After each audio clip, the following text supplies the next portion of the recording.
Today, I want to welcome Daniel Brody into the podcast room for Ernest Goes to Network. And thanks for making the trek in from Sanford, North Carolina, right? Yes, sir. So I appreciate you coming in. So today we're just really going to be talking about real estate, kind of your getting started, how you got started, and kind of your journey, and just give us a little backstory of really what you were doing before you decided to make the full leap into real estate. We just do questions. A few questions. We'll do tons of questions. I like questions. I don't like the stories on the spot. Do the stories on the spot. Ask me what you want to know and let it come out. No, you're good. Shit. So let's go with the backside. So you got started in real estate how long ago? Probably about 10 years ago. Okay. It was just randomly, buying dirt. Just randomly buying lots and places. I was a contractor, a cabinet contractor for a builder. And the neighborhoods he was building in, there was lots and they were cheap. I mean, one was like $4,500. So I was like, well, let me see what I can do with this. I just bought it and held it. I still have it to this day.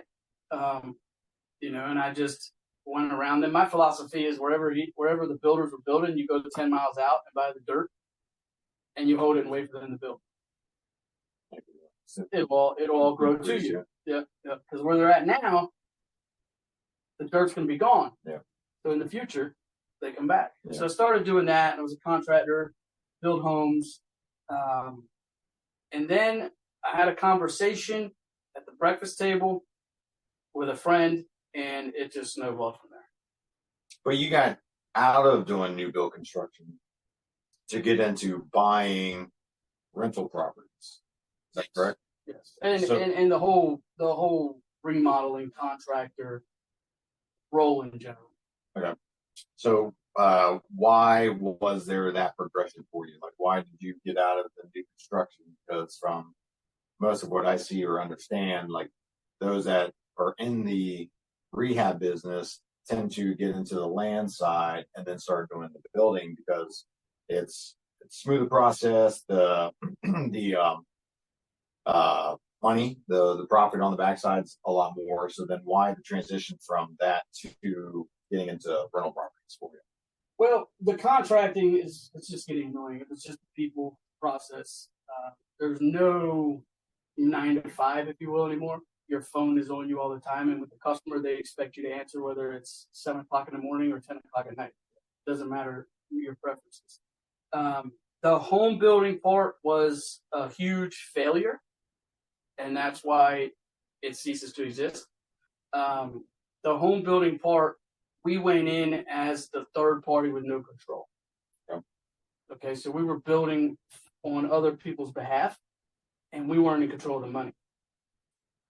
So you're going in, you would maybe have the lot or bring the lot, then a end buyer come in, essentially purchase the lot, do the construction loan, and then you'd be essentially just the one performing the work to get it done. Yeah, so we're the third party. So we didn't have any control. The homeowner could stop the money, the bank could stop the money, anybody could just shut us down altogether. So there was no way around that. Now, that process ended up being just like a remodeling process. So we weren't building spec houses, we were building homes for people. Well, 9 o'clock at night, your phone rings, you gotta answer. You're at everybody else's beck and call, if you will. Yeah. So, that went there. And then real estate and rental properties. When I was a kid, one of my best friend's dads, he owned like a whole street in a town. And I would go to work for them during the summers or the weekends or whatever. And it showed me that owning the property and the hard work, that's what it's going to get you to. I mean, they weren't poor. Yeah. You know what I mean? So it showed me that, and that stuck in my brain forever. Yeah, that's right. It's never going to go away. So that was always something that I was driven to do in the back of my mind. Well, when we had the failure, then we went into and I had to pivot, right? What do you do when you fail? You learn and you pivot. Yep. That's the number one thing. You got to learn from your failure and then pivot forward. Yep. So had a conversation. One thing led to another. We picked a spot. We do low income rentals. So housing authorities, Section 8, whatever you want to call it. There was a budget put on it. The budget was spent. The budget was pulled out. The budget was spent again. The budget was pulled out. The budget was spent again. So you guys are kind of doing like a little bit of the burn method at that particular point. Like you're going in, buying it, turning around, putting a tenant in there, and then having the property, because most of those are going to be in like blue collar areas, right? So their property values may not go up nearly as much as like your name it, like your any of your major towns or cities, even like the property, like Charlotte, for instance, our property values, you know, went up astronomically over the last couple of years just because of the way the economy was. But in an area like a blue collar area, they may go up like tens of thousands of dollars, not hundreds of thousands of dollars. Absolutely, but we weren't doing any of the BRR or burn method. Okay. That's not what I wanted to do. If I was getting out of contract, I didn't want to be out of contract. Right? Whether you own the property or not, you're still responsible for the people to do the work. Sure. And that, to me, that's the contract. Right? You got to pick up the phone. You got to answer the calls. You got to write the checks. You got to blah, blah, blah, blah, blah. We wanted tenant occupied or rent ready. We were looking for month-to-month leases so we could jack the rent up as soon as we bought it. Or expiring leases quickly, because most people on Section 8 or Housing Authority, they're not going to go anywhere. They're not going to move. Yeah. They're going to stay there. So you buy the lease ready, you're ready to go. So no, I mean, to date, we've never spent more than $5,000 to fix anything. Okay. We want rent ready. We want as close to rent ready as possible. The blue collar neighborhoods, the standards aren't what they are in, say, Charlotte here. So you're not buying mansions. Right. I mean, the average cost is $45,000. I mean, and that's in itself is like really like you buy houses for $45,000 still. Right? That's what all the viewers are gonna be like. What? Where are you buying $45,000 houses at? Well, some of them are listed for $80,000. You just have to negotiate. Yeah. We bought one in January, $52,000. I've had offers if there was no tenant in it for $108,000 because they want to move in it, and all we did was change the carpet and paint the interior.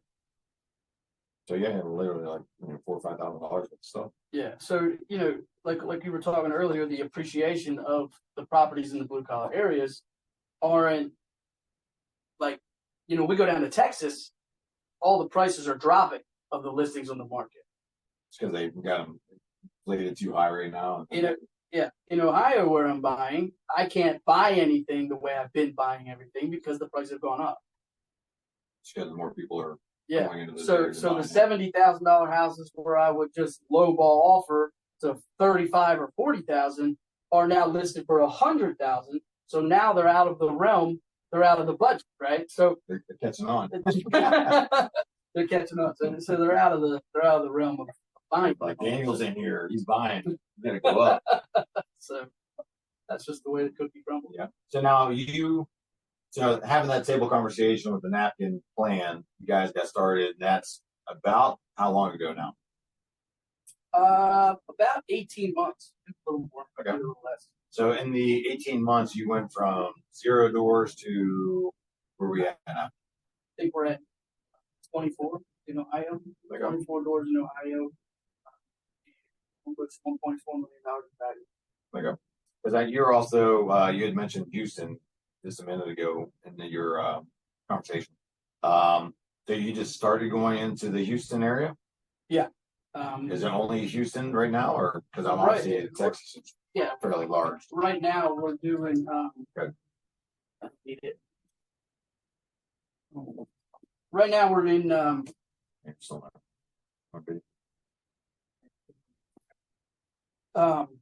So Houston. Right now we're just in Houston. We're building out a few things in the area, and it's going to give us the ability to go in multiple places. Eventually, I'm not going to say Houston itself, but it'll all be managed under one roof with management, and that'll allow us to segue into, the idea is Florida, Texas, and Ohio. Okay. So so you're primarily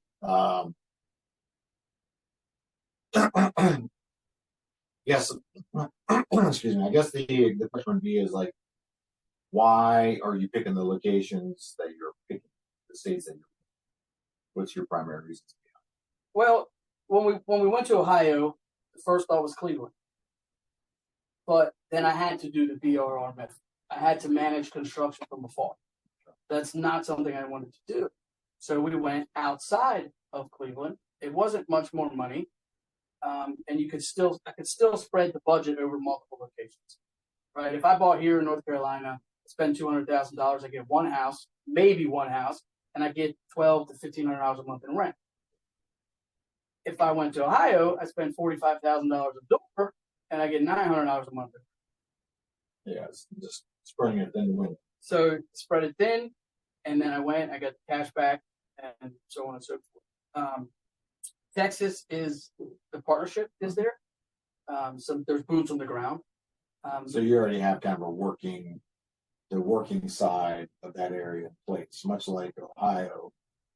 I think we had talked about earlier, not so much here, but you already had kind of that system set up in Ohio where you already had the property management and people that would go in. That was the boots on the ground in that area. And I think that was predominantly the reason why you had said that you liked that area, because you already had that team in place, much like you're starting to do in Texas. Well, what we did was we went up there, we bought 1 or 2 properties, and we put the team together before we went all wild.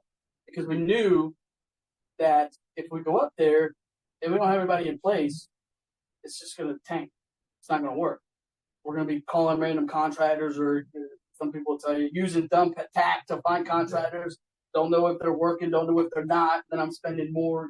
Found people you could trust and build out your team, right? So we went up there, bought the properties. We opened the construction company with a business partner. We have control. We opened up the property management with the business partner where we have control. And, we work together. Everybody gets a share. So they're doing the work. They get the lion's share. We just get, a cut in the back door. Yeah. Right. In Houston, there's a team in place, right? There's boots on the ground. It's already there. I don't have to go find it. Yeah. Right. In Houston, it's a different ball game. We're not necessarily going down there buying $50,000 properties. We're going down there with creative finance.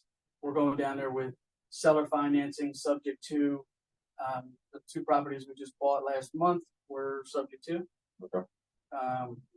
And obviously, you're probably getting those at some really low interest rates, because most people that are in that situation right now have that low interest rates from just a couple of years ago, where we're in at 2.5%, 3.5%.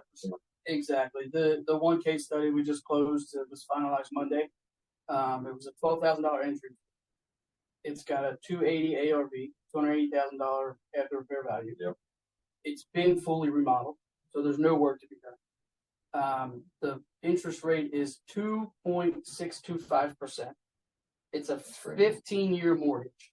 Okay. So the loan pay down alone is $14,760 a year. Just on the loan pay down. That's the first year. Yeah. And it goes up as you pay the interest down. So that makes more money by itself than the rental income. Okay. Right. So now, because of the 15 years, how many years they bought into it, interest rates. So the original plan was, hey, let's just go down, we'll drop 20%, we'll get DSCR loans, and we'll keep on trucking. Well, creative financing, we might only be at 15% or 10%. That depends on the situation of the homeowner at the time. Right. How bad of a situation are they in that we need to bail them out? Yeah. And that's what's right. If you're doing it for getting control of the $280,000 house for $12,000, your ROI on that is just ridiculous. Yeah. And then your exit strategies on those. You already have agreed with that seller how much you're going to be buying it from them for. So, like, you do a balloon payment, or unless you just decide to ride it out with them on the existing mortgage, depending on how you negotiate it, right? Yeah. They're. I look at it like this: we bought 2 properties. The total value is $510,000. We've got $110,000 in equity, and we put out of pocket $46,000. So the cost of what you have in one property in Ohio, per se, you have in 2 properties in Houston, and their higher ARV value. Yes, just because of the way they do negotiate and the appreciation. over the years. We look at the 5 profit centers, right? It's the equity you have when you buy it. It's the appreciation, during the years that you hold it. It's the rental income. It's the loan pay down. And the bonus one, the 5th one, is the depreciation you get on your taxes, right? And if you're a real estate investor getting into it, you need to know what that is. That's a big one. That's a huge one. I look at it like a bonus because if everything else works, I'll buy it anyway. But that's a bonus. The government pays you to have a rental property. Yeah, and you get the nice write-offs. Yeah, and you get the offset pay. Right, so it's not just about that. Then you also have like CapEx expenses and stuff you want. So you got to replace windows or roofs or do whatever. I mean, that goes against it. You have a reduction, off of the CapEx stuff for the property. So that's very great. So, so my thought is, okay, so you're in Houston, you're in Ohio, you're talking about Florida, you're talking about some of these other markets. Like, what's the mindset with looking at expanding into those areas? It's having a central, the process for me is having a central property management. Okay. That's what's going to allow us to move. We're looking at VA, virtual assistants. Okay. As property management. They have companies that just focus on that. Yeah. So once that is set in place, once that's ready to go, then we can start looking at other markets. What we're looking for when we're going into like Florida, if we're going to go from Houston to Florida, the thought process is, okay, we're just going to take the creative financing to Florida. Okay. Right. So what are the areas prices are dropping or prices are holding still and not necessarily rising? Where's the buyer's markets? Right. Houston's turned into a buyer's market. That's why all the prices are dropping on the MLS. Yep. So I think to that point, I think many areas are starting to be that buyer's market. Certainly like here, Charlotte, same thing's happening. You notice the days, DSOs, the day sales on market, days on market there are longer, and then you have price reductions that you see in the MLS happening.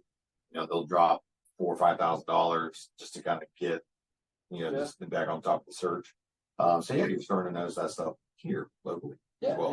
You follow the buyer's market, and then you target the people that are in trouble. You target the expired listings, the people who wanted to sell but couldn't sell. It's been 180 days. So it's been like 6 months when they're typically the real estate contract expires after 6 months typically. So then you start calling them not as a real estate agent, where most people are going to be calling. Oh, I saw your agent couldn't sell. Can I get a new one? No, you call them as a buyer, right? And then you see where you go from there. If they're in trouble, if they're not, if they have to, if they don't, if they want to, if they need to move. A lot you can tell from the pictures. Is the house empty or not? Right? If there's down there, they're using a lot of AI staging. Oh yeah. But their rule of thumb is they got to have both pictures. Right. So don't get stuck on the picture with the furniture. If it looks like it's fake, you got to go over there. But you just have to go after where you think the people are in trouble, where you can help the people. Yeah. Right. If they're behind on their mortgage, the one we just bought, it was 243 days behind on their mortgage. Which I don't know if that's good or bad. That's never been in that situation. But well, I mean, 240 days. You look at it. You got 3/4 of the year. You got 9 months that they're behind on payments. So I mean, if their payment's $1,000 a month, they're $9,000 behind. Yeah. Well, that's where the subject to comes in, right? You buy out, you bring the workers back to current, all that good stuff. But that's what we're looking for. Where can we find the people that need help? Right? Florida's a big market. There's a lot going on down there. The insurance is a big problem in Florida. People can't get it, so they can't, they have to sell or whatever they have to do. Because they run the risk of, like, if something happens, right, with the storms and stuff, they have to go through there. If something happens to the property, they don't have insurance on it. But on the flip side, people are moving there. Yeah. So in 5 years, what's going to happen, right? That's why we look at all 5 profit centers, right? You look at the 5 profit centers. If 3 of them are great, does it outweigh the other 2? Yeah. Right? Because in 5 years, what's the house going to be worth? Sure. So are you guys also planning on making the shift into multifamily space where you're hitting that commercial sector of like 5 doors and more? I mean, it's possible. I mean, if the deal comes across, we'll look at it, but it's not something that we're actively searching for. Well, I mean, if you're getting the cost per door, let's say in the multifamily space for $80,000 or $70,000 a door, I mean, is that not an advantageous avenue for you guys to kind of go? That depends on where it is. If it's in Ohio, no. Just If because it's in Texas, it would make sense. why this dissemination between the two? Well, the Just rent, because. the income, The right? income Because side of it. everybody goes around here saying, "Oh, 1%, 1%, 1%." Well, that's like my bottom. Yeah. You know, Well, I mean, it should be, right? I want 1.8 to 2.3% Sure. monthly, income. I mean, I want 3 or 4, but Yeah. Well, that's our what do they call it? Buy box. Yeah. Right. Like that's what we're targeting. If it doesn't meet it, then it's not. Yeah. In Ohio particularly, people are buying the duplexes at 100 plus a door when I can buy a single for 45. Yeah. So, but the rule of thumb of that is obviously you have 2 rooms, 4 windows, 4 things to take care of. You got the HVAC system and all that. Have 2 properties necessarily. well, if you go to your point with the HVAC, if it's done right, then it's 4 different HVACs. If it's a quad, right? So then you got to fix 4 different HVACs. Yeah, you have 1 roof, but that roof is going to cost me the same as it's going to cost me to do 4 single families. So really, what's the difference? This is the construction side coming in. I mean, really, what's the difference, right? So the roof is bigger, right? So it's going to cost me just as much to do 4 single families, yeah. Right? So not to mention when contractors come in and they look at it and they go, "Damn, this is a quad, and this is like in an okay area. This guy may not have as much money as I think he does. So let me give him a good quote and get all his single families and all his business." Versus, oh man, he's got a quad or a 6-plex or a 12-plex. Let me just take him to the cleaners, right? Well, happens. It happens. Well, so I guess where we want to take this to next. So you're into that buy and hold. You got 24 doors now. You're expanding into the Houston market. You are looking into Florida and some of these other states. Is any of the things happening now with the political side influencing your decisions on which states and stuff you're going to, or is that not a factor for you guys? I think it's a factor in where people are moving to, right? I think it's a factor on the appreciation line. Right? There are people flocking. People are coming down. Houston, like Austin, for instance. I mean, I think I heard a statistic like tons of people are moving out of California and moving into like the Austin. Houston, well, they're taking their California to Austin. Yeah, that's what I believe. So right. There's your politics. Well, true. Yeah, and obviously they're going to spread other places, but it what's going to add to the appreciation? Texas, Florida, North Carolina, South Carolina. Tennessee is a huge one. Some of the big groceries. Tennessee is a huge one, but that thing, I mean, I've been looking for land in there for over 5 years, and everything is just overpriced. Just because it's close to the Nashville area? Yeah, that's what I was looking. Yeah. Which Nashville, I mean, with the growth that's got going on for, and then the country music scene and, the Grand Ole Opry House and all, everything that's around. So what we're looking for is where the people moving. Yep. Right. They're not moving north. No. I'm from the north. I was early on. I was like, I'm gonna get out of here. The snow is too much. Yeah. But okay, so what? So I guess for everybody that's listening right now, what is it that you are looking for that they could potentially help find? And then I guess what would be a good way for them to get a hold of you and contact? You can get a hold of us on Instagram, Facebook. All the links are there. Just message us, and I read it all myself, so it's all there. Okay. And like the Ohio market, we're looking for $60,000 and less. And I'll look at every deal, right? Fish with a net and then sort it out as you go down. Ohio is more, it's a cash deal there, so cash is fine. Houston, we're looking for creative financing. Okay. subject to seller financing, something we could play like that. We just spread the money faster, right? Less entry fee, we play more. Yeah. So that's what we're looking for in Houston. Florida, we haven't really got to yet, but if somebody has a deal in Florida, we'll look at anything. We can always. Yeah, Florida's. We actually one of the markets down in Florida that I've been seeing a lot of things coming in from wholesalers and stuff are like in that northeast sector, like Jacksonville and up around the ocean out that side. But then again, it's kind of one of those areas that it's a new area. So now you have to do all your due diligence on the area, find out the growth. And most of the cities. To your point, that's one. We have. Well, I mean, I think for the instance, I think that city is, they have a major league football team. They have, Jacksonville. Well, I think it's trying to think if I had that NHL team still had too, but they drawn a blank on. But so they're starting to have that major stuff. The city itself is starting to re-implement money back into the growth and development. Is just finding the sectors or the area codes that are really the ones that are in that transitioning phase, right? And that's really what we're after. You're after. Well, fantastic. The any last parting words for you? Me. You can find me on the Instagram or the Facebook. Daniel Brody _official.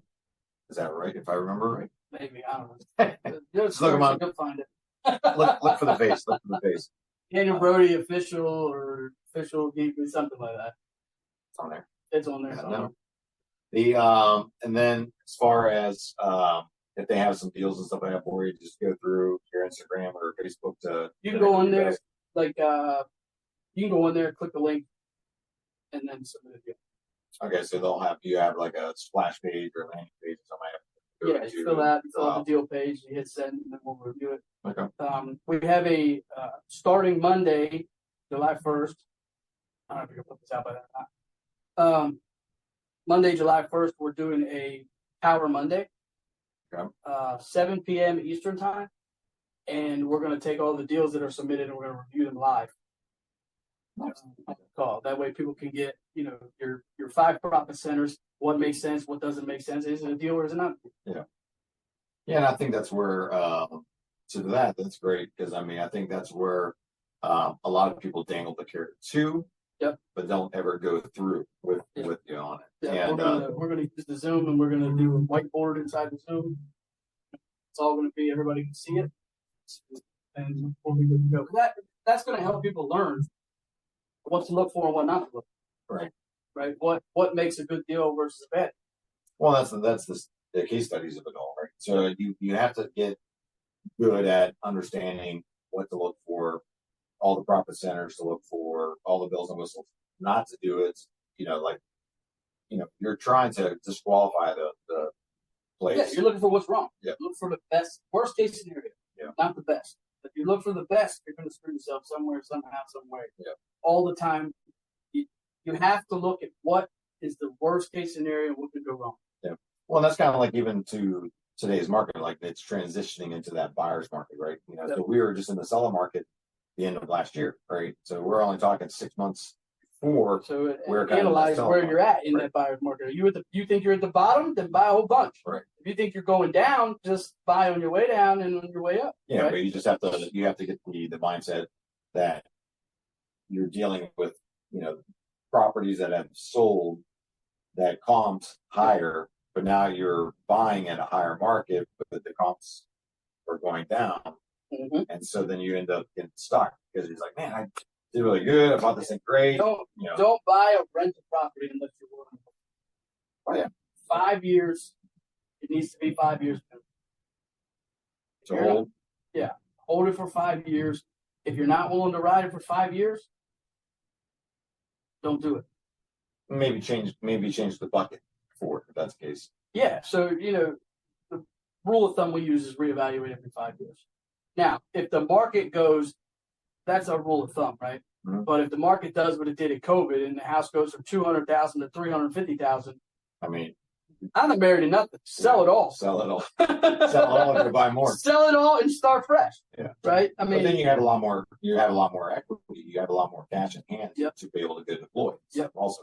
Yeah. But now, with that being said, now you're selling it all because the market's gone up, but now you're buying at a higher price point and stuff also. So your barrier to entry to get back in is still higher. But if you're going into areas similar to Ohio and stuff still, that you're in those blue collar areas that those haven't been inflated as much.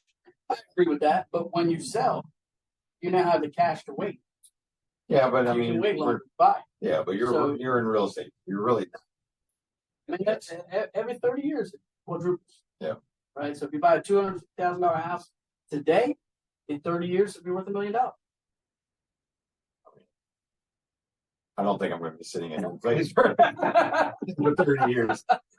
No, definitely not 30 years. At least off my track record. But that's the rule of thumb, and you can make a lot of money if you're holding it. But you want to make sure it makes money along the way. It can't be a dead weight. Sure. Right. It can't be drowning you and taking all your cash. It's got to pay you. Yeah. Right. So. Yeah, I mean, you're making that monthly cash flow, and making the monthly cash flow, you're making the interest payment, or you're getting the interest paid down. You're getting more principal off of it. You have a lot of great sectors out of that. So if you have any other questions out there, make sure you hit us up in the comments. Make sure you like, share, and comment on the post. Make sure that hey, we have content coming out all the time, and just when you're sharing them, it doesn't cost anything to share. It allows us to be able to get people like Daniel here and the other ones that we've had on our podcast. And again, our network is your network, so you help us grow. So till then, thanks for your time, and we'll see you soon. Thanks for having me.